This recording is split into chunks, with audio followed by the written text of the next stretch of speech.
The following video has been approved by the Jedi marketing team. The video has been rated Jedi. The following video may not be suitable for all viewers. I see potential within you. G'day, mate, and welcome to Evil Genius 2, a World Domination review with me, Jedi. So, if you want to know, is Evil Genius 2 worth your money or not? Look, if you enjoy satirical simulation games with a little bit of strategy and management thrown in, you really want to make an evil Lair, the TLDR is yes, it's definitely worth your money. Thank you guys so much for watching. Do hope you've enjoyed. Hit the subscribe button on the way out, and I'll see you guys in the next video.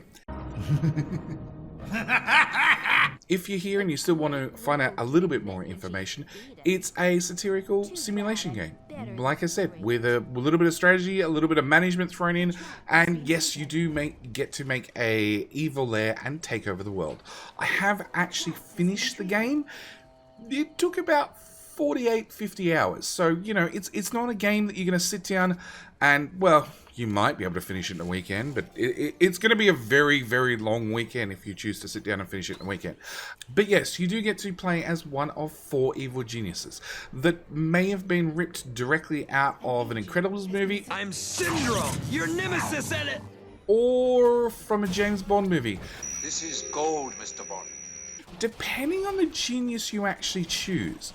So your job is to take over the world one mission at a time, and to keep your trusty minions content as you do so, or risk them leaving and exposing your secrets to the force of justice, a pesky do-gooder association and your main obstacle to world domination. Evil Genius 2's progression is split really into 2 halves, one being the world stage, where you'll go to complete parts of the storyline and also steal gold to fund the other half being your lair. The Lair is where almost all of your gameplay will be, everything from running a cover operation, keeping both tourists in check, as well as hopefully distracting any investigators coming in to really find out what's going on behind those reinforced doors. Inside the less public sections of your Lair, you will have to manage things like research, as well as training and critically important things such as gold storage and power, as well as the less important things like your minions. Each minion comes with a little bit of a backstory and 3 stats you'll have to maintain, from their health to their smarts to their morale. Should any minion find their unpaid life too difficult, they might just desert and tell the forces of justice exactly what's going on behind the level 3 closed laser doors. And if that's the case, you better make sure you've rolled out the red carpet of well laid out traps to remove anyone who might do too much talking from leaving, as well as those coming in asking 2 more questions before never leaving again. The game is well structured, explaining how the Lair works, as well as in broad strokes what the minions will need, but does no real hand-holding in explaining what a good setup is and what is not a good setup. The game also provides no exact stats on what bonuses an item may have or what negative traits it might also contain. So expect a lot of future videos as we go deeper into what does and does not work in Evil Genius 2. If you want to see those future videos, I really recommend you click the subscribe button. Same time, you can tick the bell, not tick the bell, that's entirely up to you. That's a personal choice. I'm not going to influence that either way.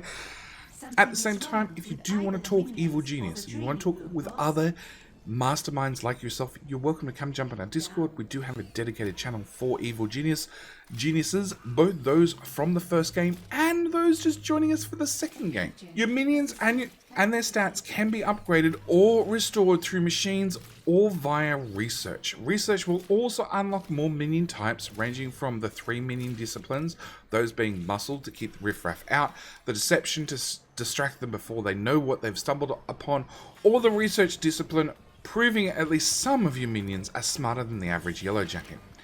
Each minion discipline can be further upgraded, like muscle becomes a guard before becoming a hitman, and then a martial artist, hitting harder than ever before.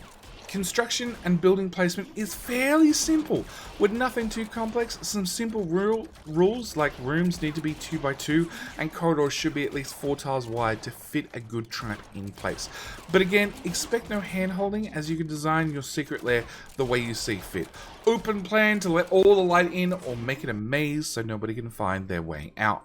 The world stage is an interesting place, with missions being linked to timers rather than a simple run out and steal the gold as fast as you can click, forcing you to spread your empire out into more regions, as well as keeping an eye on your heat levels and maybe sending out the occasional bribe to keep your undertakings under wraps. Once areas get too hot, things are locked down for a limited time, losing both their passive income as well as stopping you from completing any missions in that region till the heat goes away and the networks come back online. Because the progression of both the main campaign along with many side missions are often hinged on critically important schemes out in the world stage, you'll often find yourself waiting for a timer to complete or a mission to finish training, which will let you spend more time working on your lair.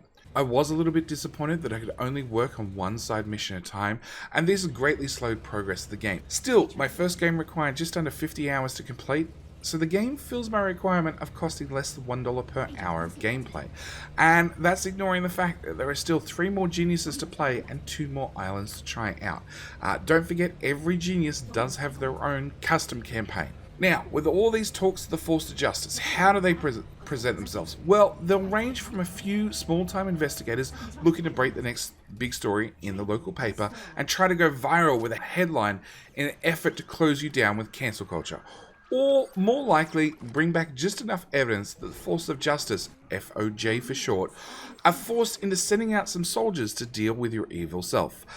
Unfortunately, these soldiers have been instructed to kill every minion who gets in their way, and this often leaves you with a large mess to clean up. If you continue on your evil path, you might expect super agents to drop by. These can teleport into your base in an effort to get the drop on you, or they might just come equipped with dynamite and will just blow up anything that gets in their way, leaving you with a super mess and often a hefty repair bill on the way out. I've spent just over 70 hours in Evil Genius 2, and between the music, which feels like it was taken out of an old-fashioned spy-fi movie, or the artwork that, although it is quite cartoony, does feature more than enough things to keep your eyes busy, and you'll be drifting around checking things out like a 5-year-old's first time at an amusement park.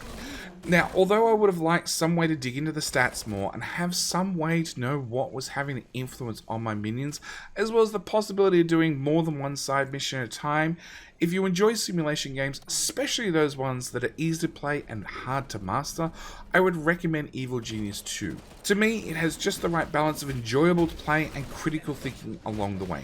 Found this review helpful? Want to see more evil videos like this one? Hit the subscribe button for more. Also, if you want early access to future videos, consider becoming a supporter. All supporters are either here on YouTube with the join button or over at Patreon. Either way, via Discord, they'll get early access to future videos. With all that said, I do hope you've enjoyed this very, very short review of Evil Genius 2. Thank you guys so much for watching, and I do hope to see you guys in the next video. Alright, bye.